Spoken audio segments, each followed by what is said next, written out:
Hi everybody, welcome to the channel. I'm coloring. Welcome to want to color with me? Great. I'm doing a wreath for Donna's Color It. Donna is doing a color along. This is wreath-ish with a big fat bobble in the middle. I hope she'll forgive my going almost a little outside the box. I mean, it's a wreath. She said a wreath, so anyway, just wanted to say hi, see how everybody's doing. Are you surviving yet? I mean, it's December. We made it. Would somebody like to tell me where in the holy hell did November go? I mean, honestly, it's like I was blinking for 2 seconds.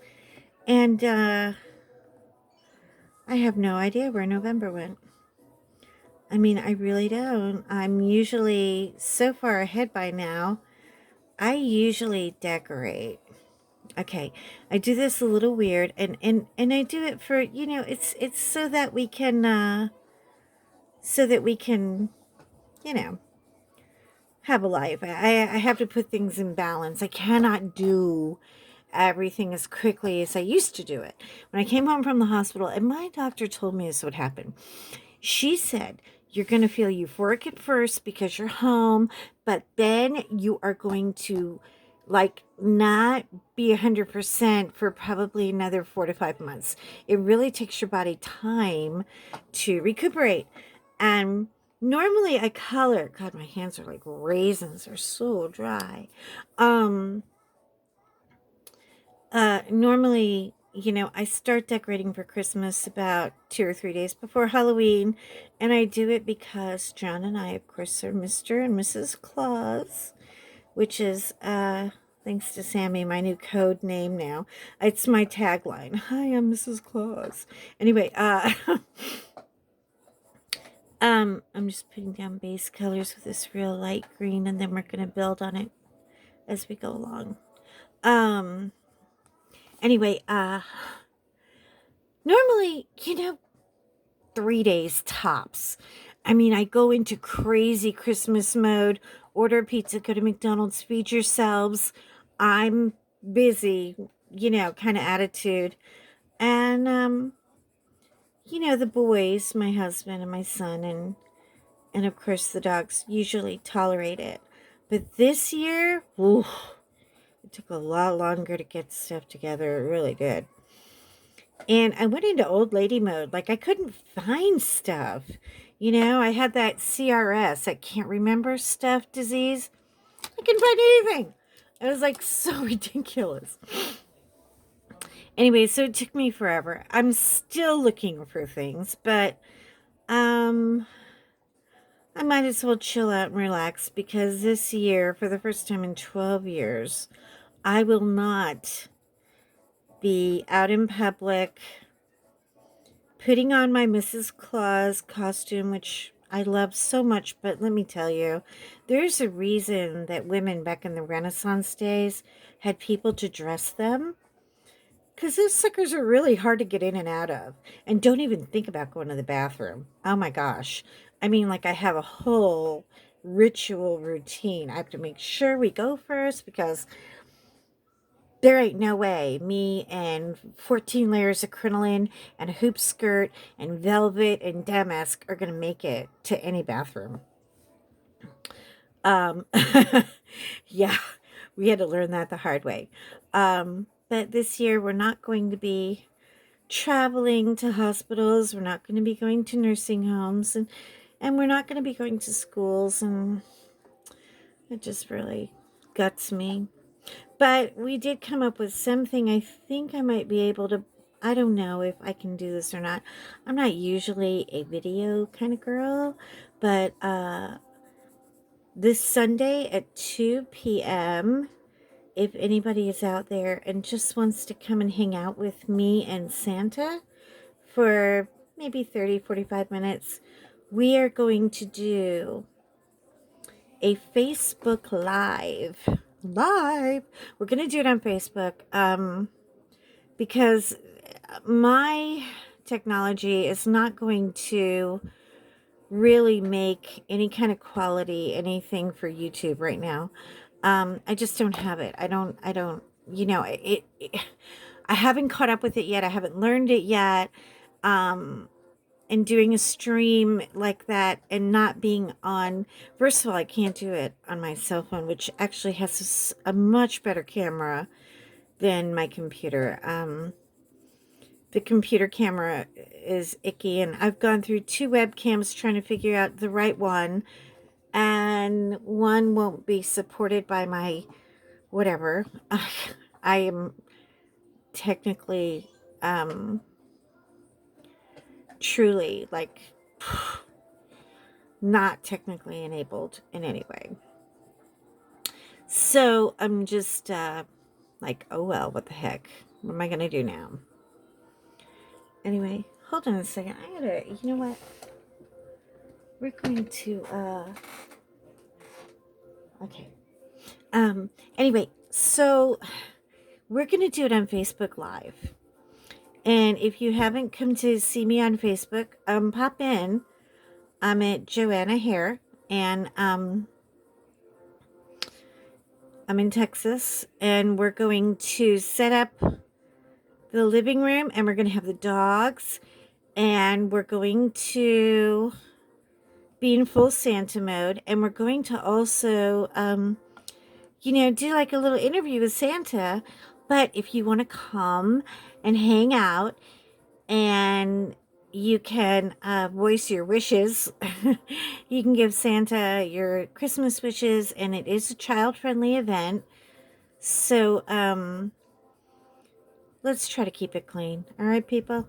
I know it's not easy, but you know what? Hey, when we're in uniform, we're not playing around, okay? This is serious business. This is children's happiness. We have to make it happen one way or another. And I can't get my dogs in a bubble. Matter of fact, the city won't even have a bubble. Excuse me, I'm so sorry. Hold on a second, I need a drink. Forgive me. Anyway, yeah, I can't get in a bubble. My dogs can't get in a bubble. And it's just, I am now in a high-risk group. And when you're in a high-risk group, you cannot goof around. Just recently heard about a friend of ours, Rebecca Lopez, is a journalist, and her sweet mother, oh God, her mother was such a fireball too. I mean, really, like, you can just see the light in her eyes. If you ever look at her picture for 2 seconds, you'll know that she is just, light in life. And Rebecca's mother was doing everything right. She was doing the mask and washing her hands, and I mean, I think we've all washed our hands so much they're like sandpaper now. But she made the mistake of going to one outing, and this woman died 7 days later. And quite frankly, she's healthier than I am. I mean, I'm still, like I said, recovering from, 4 surgeries this spring and summer. And so if you think you're playing around with this thing, and if you think you're tough and you've got a great immune system, you don't. So please, I mean, if you can't be, if you don't care about yourself, try to be considerate of people like me, okay? Because I can't do anything right now. And I would love to be a part of the world. I would love to be a part of the world. I would love to go out and shop and do all the holiday stuff. But, I have a family, and they're going to need me to be alive for a little while. Excuse me. So, in the name of kindness, wear your stupid mask. And, I mean, is it really that big of an inconvenience for you? This is that yellow ochre. I love this color. Anyway, just put your mask on and quit being a baby about it, okay? And it won't be that much longer. I heard today the most wonderful news that congratulations and well done, UK. They're going to have their vaccinations out to people in 7 days. I mean, I'm so happy for you. And I pray that anybody out here listening to me isn't suffering with this thing right now. Because she is just the nastiest virus. And really, it makes Ebola look like a walk in the park. But anyway, so that's what we're going to do. So to recap, Sunday, hold on, I want to give my leaves a little poppy dew here. Sunday at 2 p.m., that's Central Time. Or as I like to say, Texas time. We are going to go on Facebook Live, and we welcome you to join us. It would be just great if you want to pop in and say hello and just, get away from the crazy for a minute and come be in our crazy. I cannot promise it's going to go perfect. I cannot promise anything because there'll be 2 great praise that are going to be all fluffed up, and they'll have their jingle bell collars on, and hopefully they'll behave. But when they're out in public, they behave a lot differently than they do at home.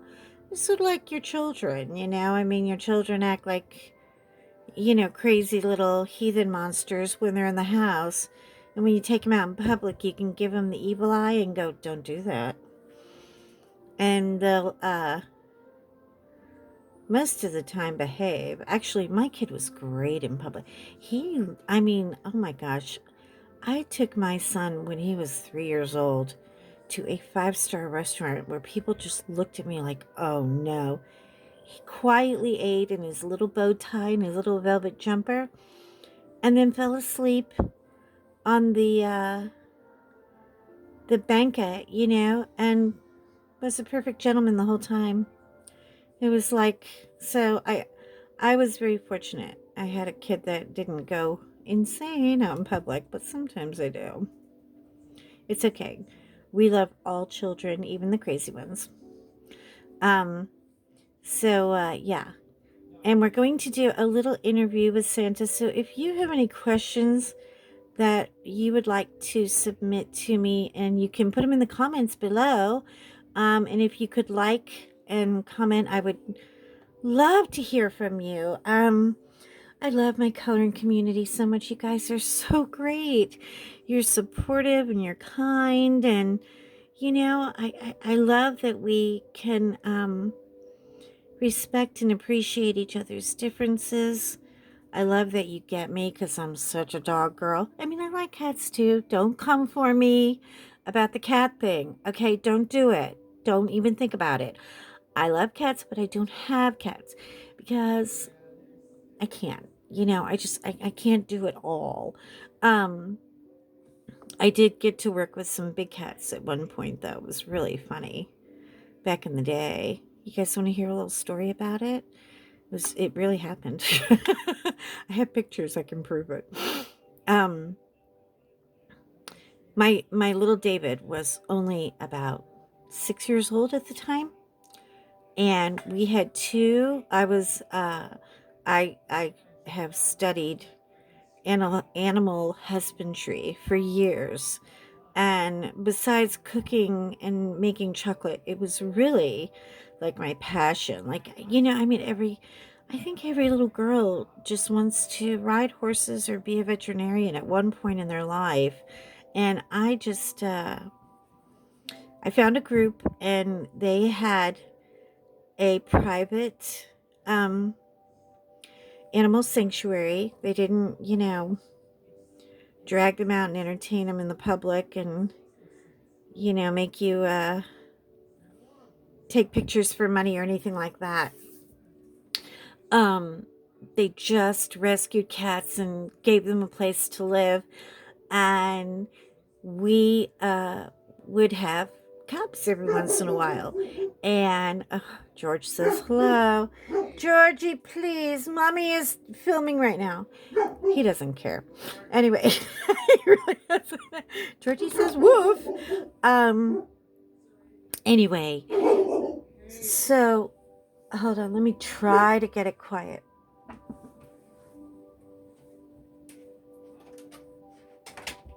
Okay. Sorry, guys. You know how it goes. So anyway, he was very, very shy, and his school was having a show and tell, and I had two little cubs that the mother did not. She didn't produce milk, and that happens a lot with tigers. It's actually a lot more common than you know. So I had to bring them home with me. Now, everybody thinks, oh, cool, you've got kittens. It's like, no, no, no, no, no. I am up every 3 hours with these two, okay? You have to feed them every 2 to 3 hours. You have to put a Q-tip up their little butts to make them poop because they don't know how.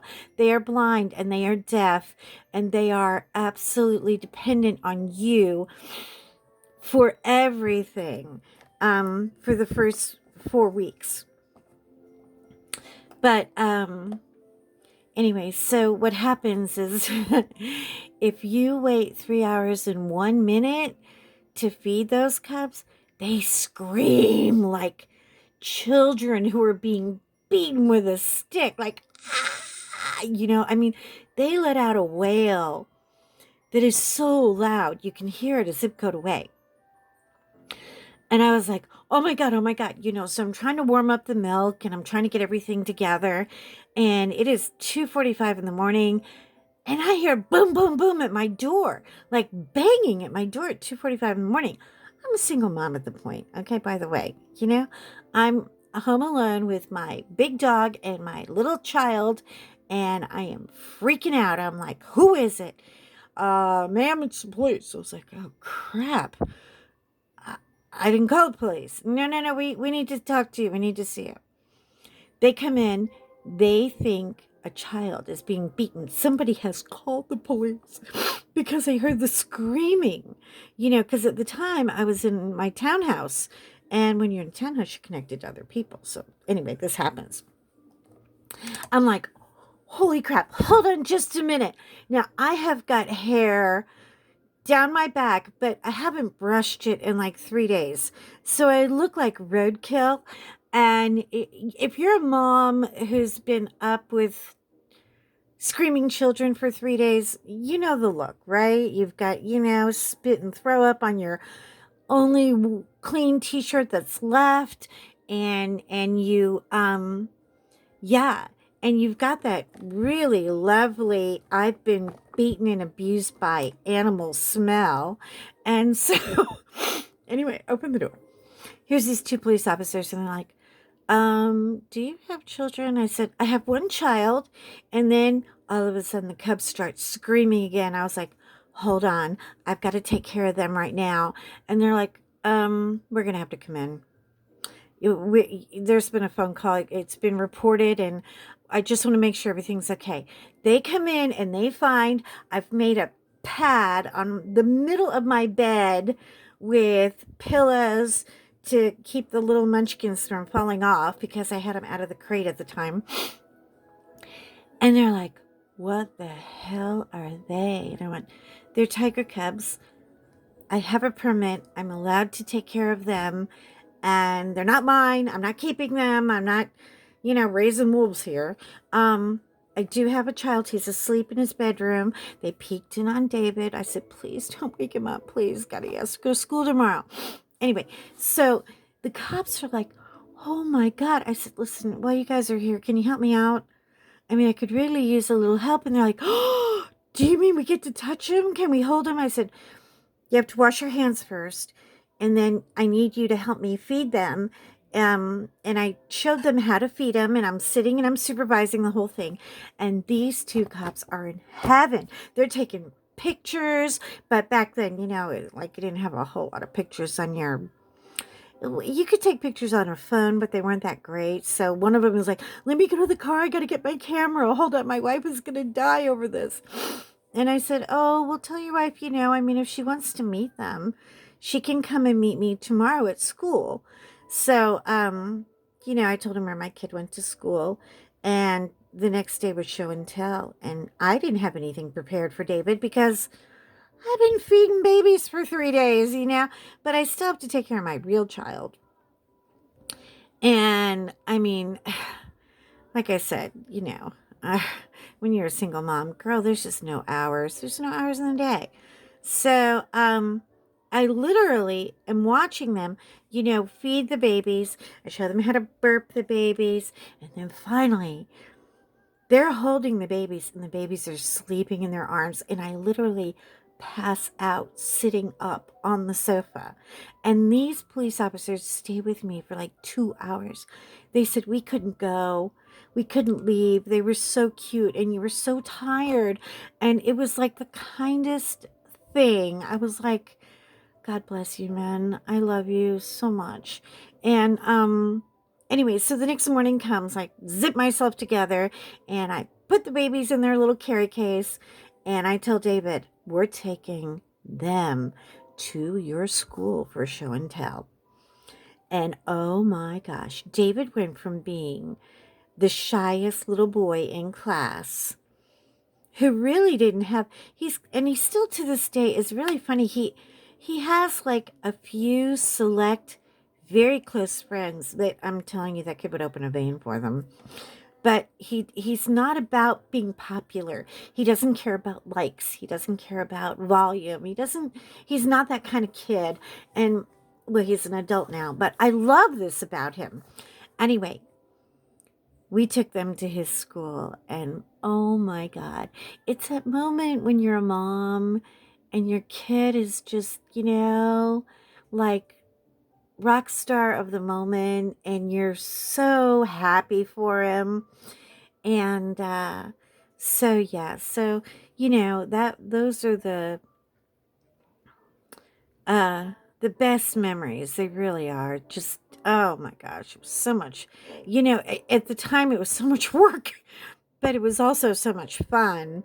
And you know, uh knowing that these two little munchkins made it for that first 4 weeks when life is so critical.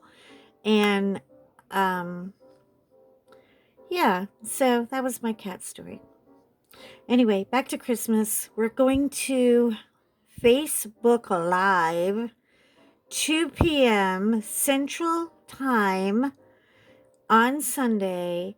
And I would love to see any and all of you or anybody who just wants to pop in and say hello and, give a quick shout out to Santa. Because Santa needs some love. Look at me with a Prismacolor and a Poly. I know. I'm like, we'd be having a cow right now. She doesn't like mixing all these. I can't even, I have to mix everything. But, yeah, so that's my cat story.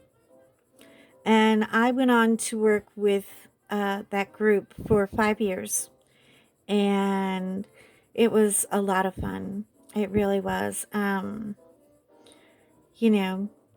Playing with them in the water and teaching them to swim. And oh my gosh, you name it, we did it. It was a blast. It was just such a blast. But it's a commitment, and you have to keep remembering and remind yourself, these are not pets, okay? And you've got to keep your perspective, and it's a huge responsibility. It's a huge responsibility to rescue a exotic animal like that, because you have to make plans if anything happens to you within the next 20 years. because they can live in captivity for 20, even 25 years if you take good care of them. Um, and, you know, you have to make a plan for that. We had to make a plan for our dogs. If anything happens to us, I need to make sure that they're not going to wind up in a shelter somewhere. So they're kind of like children.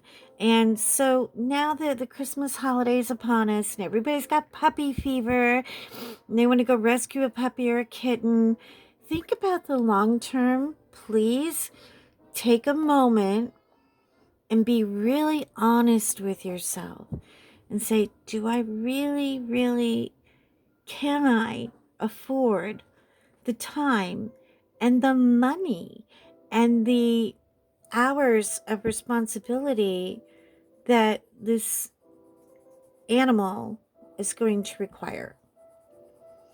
Because it's all going to fall on you, girl. I promise you, the kids are not going to walk the dog. They're not going to pick up the poop.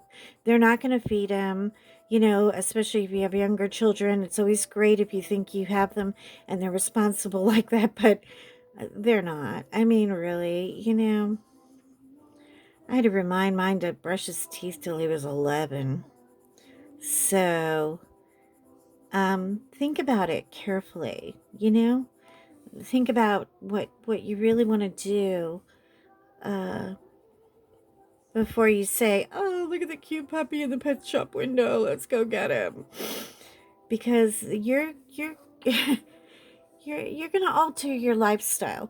Actually, though, if you are serious about it and if you have thought about it, probably about now would be a great time to get a puppy. If you're financially able to, and you can be at home with them during the virus and during the lockdowns, which I don't know how long we're going to be dealing with that. A lot of people are saying, oh, you know, March or April, but I, I'm not confident in that date by any means at all. But, you know, think carefully, okay, before you commit. Just take a minute and think about it. So, anyway, this is neon green gel pen. And all I do is put a little on and then just smudge it around a little bit. Because it makes blending leaves so much easier and quicker. I know it's a little cheap, but I like it. I like the colors and the variations I get. So, yeah. Just please come and visit us. Let us know how you're doing. And, you know, just want to send you all big fat Christmas hugs. We'll all get through this together, one way or another. We will figure it out. In the meantime, hold tight. Talk to you soon. Have a great night, and I hope to see you Sunday. Love you guys. We'll finish this up next time. I'm just going to do some little dabbling, and then I'll do the bobble on the next stream. But anyway, or upload, whatever you call it. See, I'm technically idiotic. I really am. Anyway, oh, by the way, I got to show you guys something. Look how pretty. Oh, peacock. I know. That is ribbon. And what I'm going to do, you see these little wires on the end? If you take a little pair of pliers and cut a big thing of ribbon, and you can pull that out, and it makes soft, fluffy ribbon without the wires, or you can keep the wire in it. I like to take the wire out sometimes when I'm wrapping gifts, because I don't want anybody getting poked or prodded at. But anyway, that's my color that I'm playing with. I'm going to mix it with some gold, and that's going to be the ribbon this year. But anyway, I love you guys. Have a great week. And I hope to see you Sunday. And big, big, big fat hugs to everybody. Okay? Big, big, big, big wrinkled hand hugs. Love you. Bye.